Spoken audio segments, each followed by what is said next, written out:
that we as Trinidad Rancheria, Rezagini, and the Tolowa people have been given the sacred responsibility of caring for the ocean land between Clam Beach and the Oregon border. And we are the indigenous people who will represent all the creatures within the ocean to keep them safe. It's kind of like how we did the thing where other natives in other countries, you know, they've taken on the rainforest in the Amazon. We've given them sentient being. They are living beings, just as we are living beings. And so, let's see. I wanted to share what our statements were. Basically, there is insufficient scientific research on the adverse impacts associated with, well, one, the wind turbines that they're thinking about putting out in our bay, the platforms, how it affects marine life, and the subsea transmission cables and how they affect all fishing, our fishing and sonar. We have all the tribes in this area, we've all signed a pact that says we're not in agreement of it, because we still have significant concerns regarding the impact of sacred cultural sites, cultural landscaping overall, and additionally, the project is not a beneficial thing for all local community. They say it will, but we're asking them to definitely take a look again.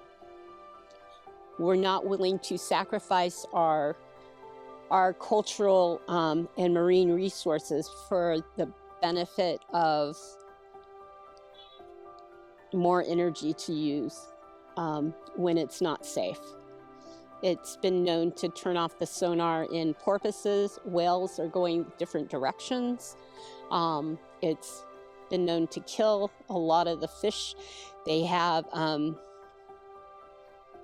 it needs a whole lot more research before it could be acceptable. So, if humanity needs to sacrifice some things for the betterment of this planet and eventual our existence, I'm about entertaining the idea of those sacrifices. But I'm not about doing those sacrifices if it's still going to be runaway consumption, if it's still going to be fossil fuel just as intense as ever, because then that doesn't change the dynamic of those food web foundations of those little critters out there in the ocean. So it's very nuanced to what I feel about the bay, and it's fluid. And I feel like what's fluid about it is somebody needs to show me the proof, right? I need to see that research that says, no, we have a great plan to minimize the possibilities that we're gonna get some crazy pathogen in our very pristine, clean bay. Somebody needs to explain to me that, hey, the halibut fisheries within our bay is still gonna be thriving, maybe even improve, even though we're gonna be doing these build outs. Somebody needs to show me that Tuluwat isn't gonna be eroding away. I need to see those things before I can enthusiastically get behind this mega development. I'm concerned that, I mean, innovation and change is going to come no matter what. We have to be adaptable and realistic about, you know, all the different variables of that. But I do concern myself with, you know, for the sake of tourism or for the sake of temporarily boosting the economy, we may lose aspects of our habitats that we can't get back very easily, you know. Yeah, so the wind turbines, there's magnets that is going to be involved in that. There's huge cables that's going to be involved in that. There's rubber and plastic and chemicals that are going to be in that. There's going to be relatives that are going to be disturbed for everything to be laid out there. There's going to be magnetical, you know, those relatives out there in the ocean, they don't have the ability to see. So they rely on magnetical poles, they rely on flows of the ocean, they rely on, you know, the birds to like show them like, oh yeah, this is the spot. Or, you know, it's going to disrupt that completely. The birds are going to be, you know, displaced. Even the fog is going to be displaced. People don't even think, oh, the fog this, oh, the fog that. The fog is super important for the redwoods. Like, it's a need. Like, the redwoods trees, they don't just get water from the ground. They get water from the leaves, you know? So by pushing the fog out, there goes the redwoods, like, for sure. Like, they're not going to be able to. So, I'm, like, trying to control my frustration with the wind turbine thing, but I'm just like, God, come on, you guys, open your eyes to reality. So one of the main concerns with the wind development that the oyster industry is working towards, and we work a lot with a lot of different committees that are trying to work with the wind farm so that we are on the same page, is mainly the dredging, because they're going to be dredging surfaces that haven't been dredged in, you know, hundreds of years. You know, we have our regular dredging that they do here in Humboldt Bay, and that's something that, you know, the bay is used to seeing. You know, the pollutants that are exposed from that are pretty regular, and we can manage that. But when you start to dredge, you know, 20 feet, 30 feet deeper than that, you start to see kind of legacy pollutants that haven't been exposed in the environment in a really, really long time. And if you do that, you know, how is it going to change the dynamic of the bay? If you start to go deeper, will it change the current process, the tidal process of the bay? Will we have the same amount of exchanges? Another thing too is biosecurity with different boat movement from different locations. It's something that can affect Humboldt Bay drastically. If we start to see any viruses coming from a different bay and coming into this bay. Well, first of all, we are for natural sustainable energy. I mean, even the oyster farmers, everyone, we want to see something like that. The only problem is how this is going to impact the current industries that we have in the bay, which means that they need to dredge the bay in order to have those big vessels to come in and out. So dredging the bay is like removing, you know, all that bottom, and that's going to create a lot of silt in the environment in the bay that is going to impact other organisms such as the oysters, such as the seaweed. So we are going to be relocating a lot of this.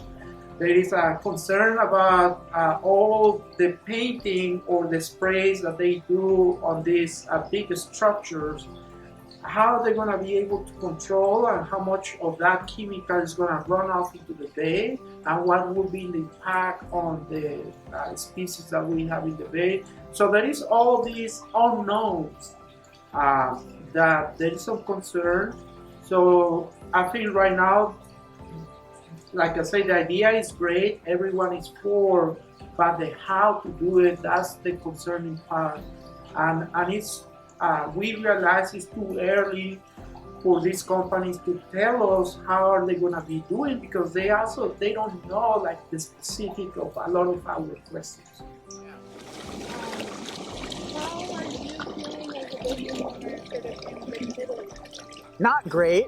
So we've been a pretty active part of, like, I guess, the resistance on that. And that's just because Humboldt Bay was a boom and bust bay, right?